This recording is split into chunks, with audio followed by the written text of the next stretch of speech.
I just wanted to help myself. I didn't know I was doing harm.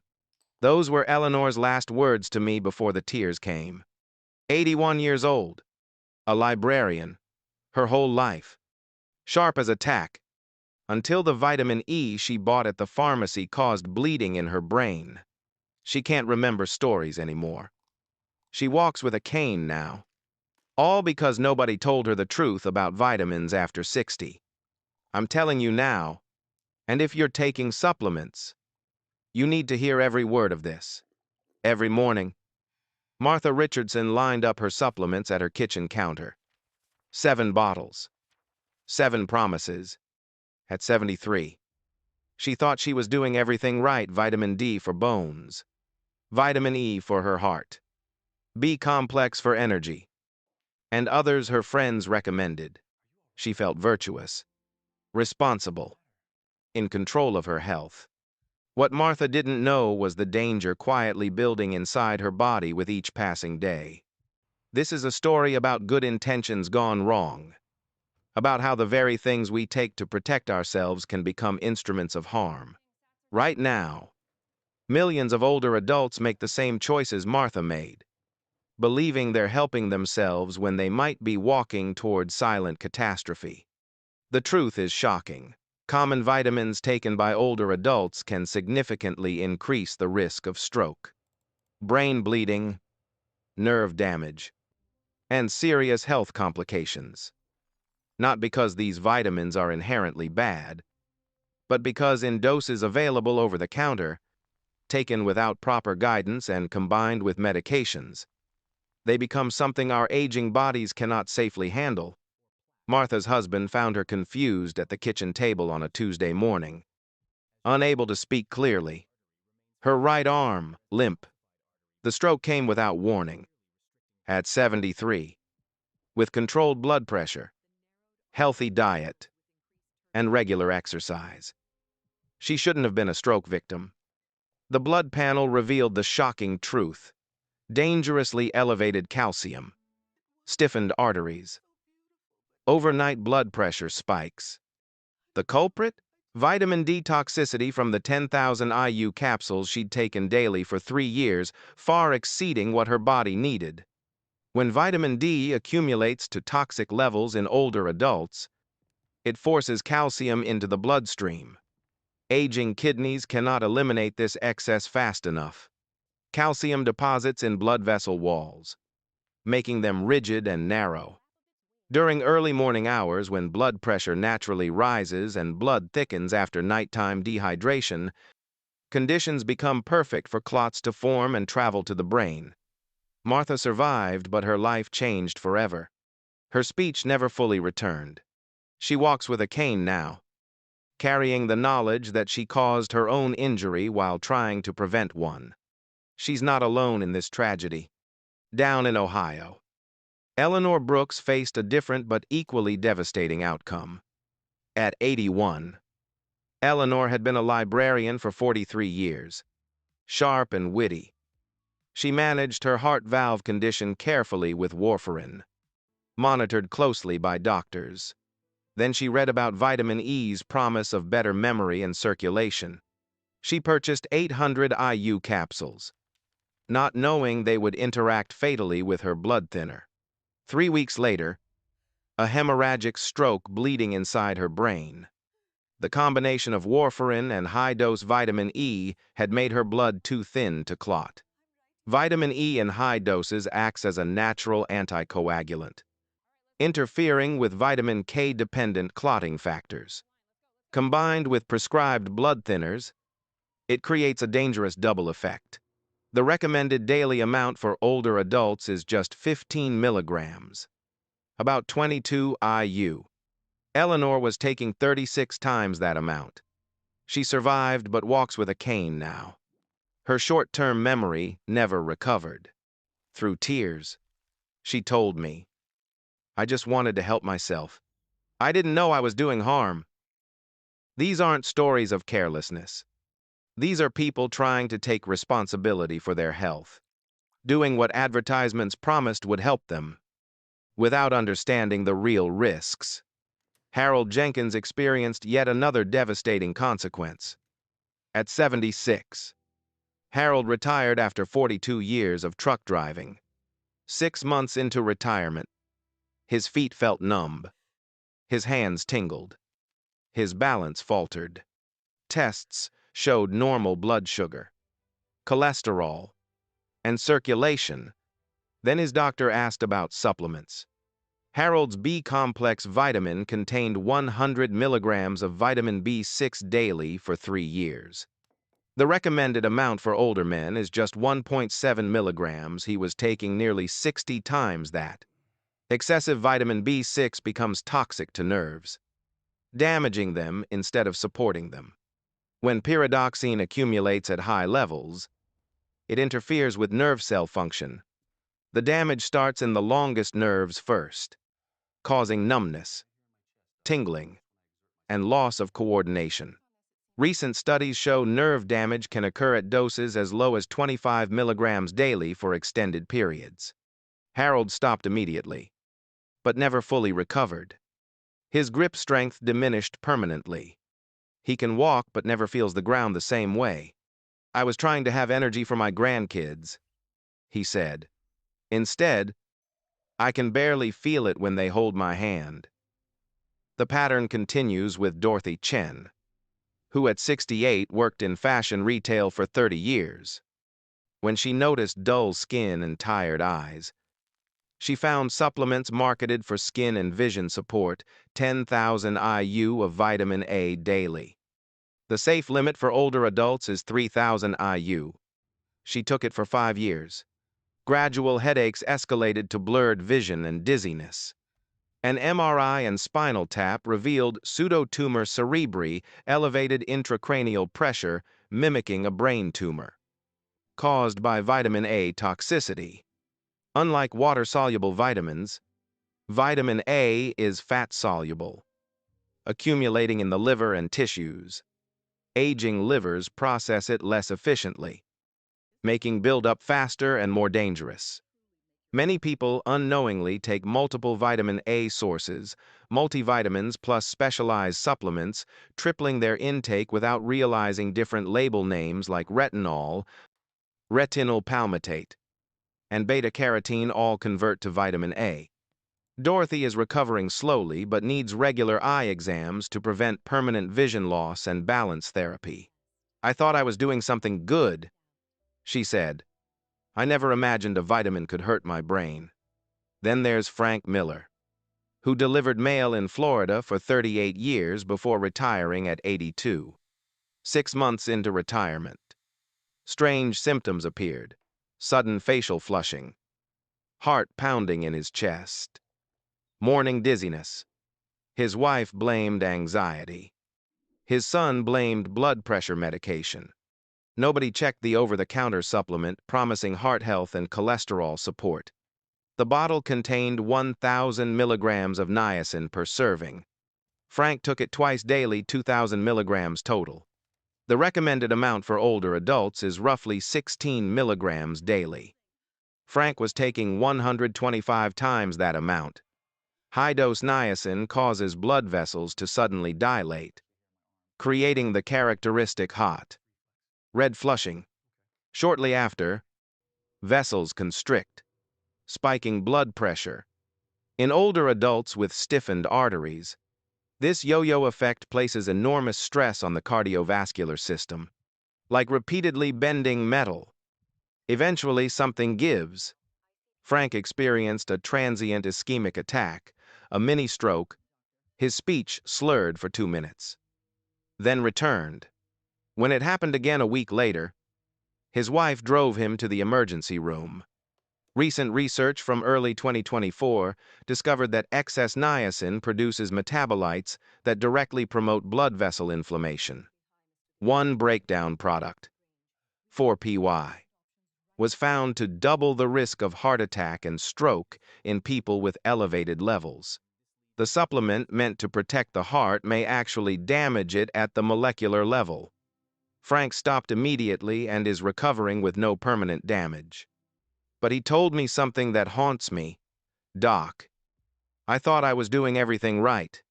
I didn't know I was gambling with my brain. As I listened to these stories, patterns emerged that we must understand. This isn't about demonizing vitamins. Vitamins are essential nutrients our bodies need. The problem arises from three factors converging in older adults. First, dosage. Over-the-counter supplements often contain doses far higher than needed 5 times, 10 times, even 100 times the recommended amount. Manufacturers do this because higher doses seem more impressive, and there's an assumption that more is better. Second, combination effects. Many older adults take multiple supplements and prescription medications without realizing dangerous interactions. Vitamin E helps circulation but dangerously thins blood if you're on warfarin. Vitamin D strengthens bones but raises calcium to toxic levels when combined with calcium supplements. Third, age-related changes in how our bodies process nutrients. Liver and kidney function naturally decline with age. These organs process and eliminate excess nutrients. What a 30-year-old body safely handles becomes toxic in a 70-year-old body that can't eliminate it as efficiently. The scientific research has grown dramatically in recent years. Large-scale studies show vitamin D supplementation, while beneficial for documented deficiency, does not reduce cardiovascular events in people with normal levels and may increase risks at high doses. Research on vitamin E found no overall stroke prevention benefit and some evidence of increased hemorrhagic stroke risk.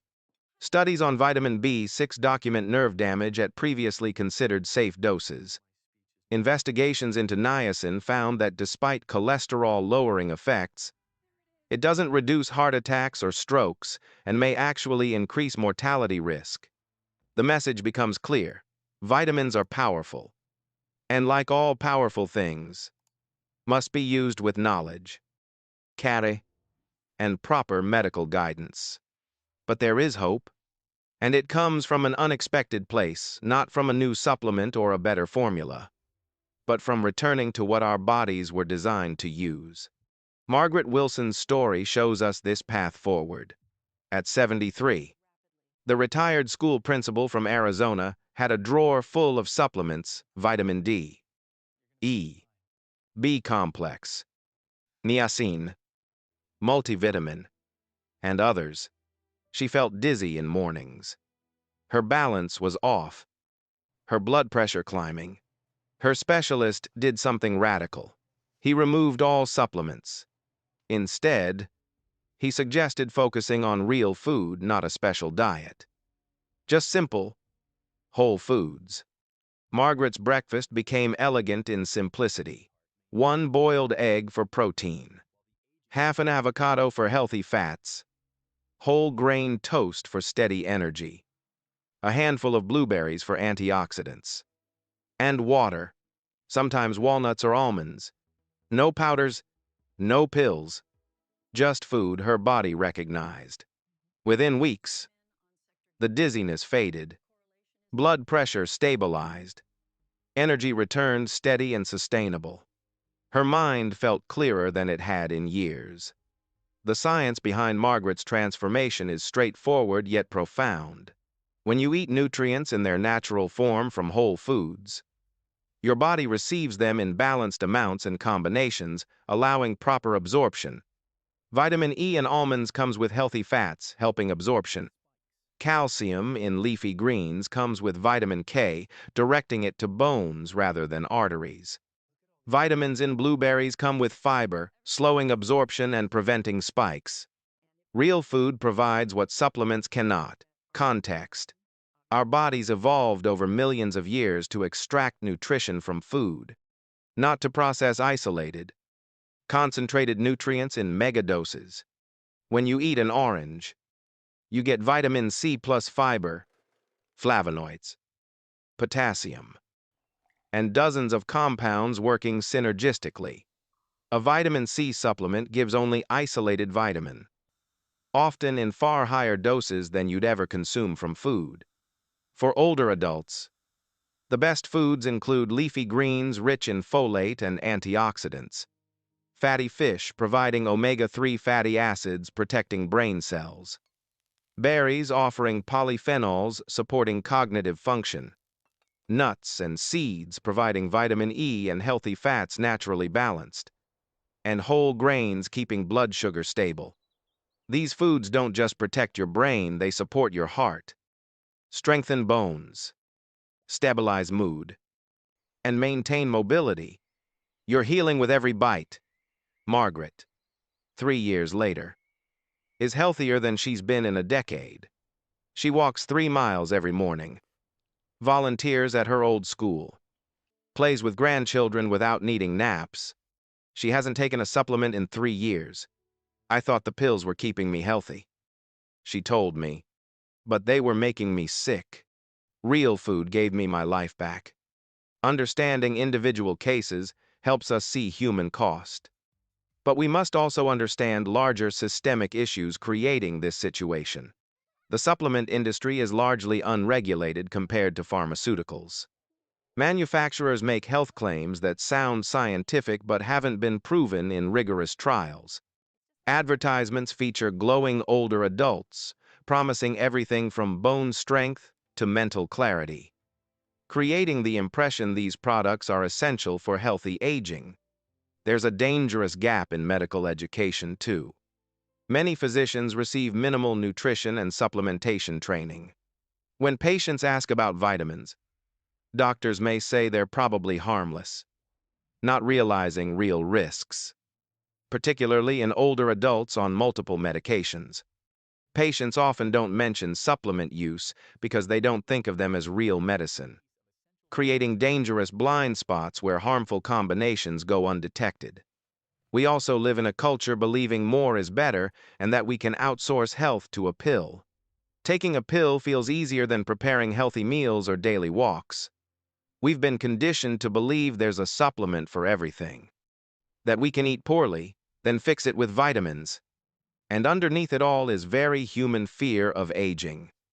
When we see our bodies changing, feel energy declining, watch friends suffer from diseases of aging, we become desperate.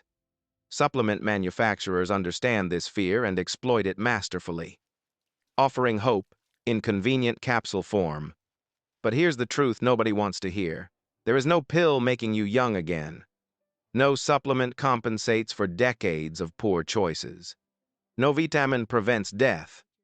What we can do is age with wisdom, making evidence-based choices, nourishing bodies with real food, moving regularly, managing stress, maintaining connections, and using medical interventions only when clearly indicated with proper oversight.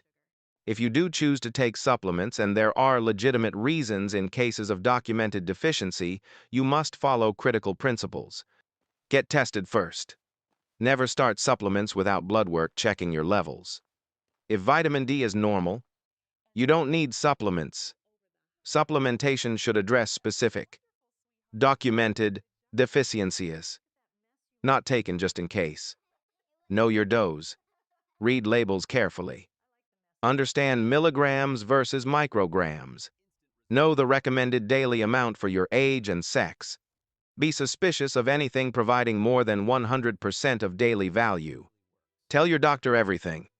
Every supplement, every over-the-counter medication, every herbal remedy, top of war.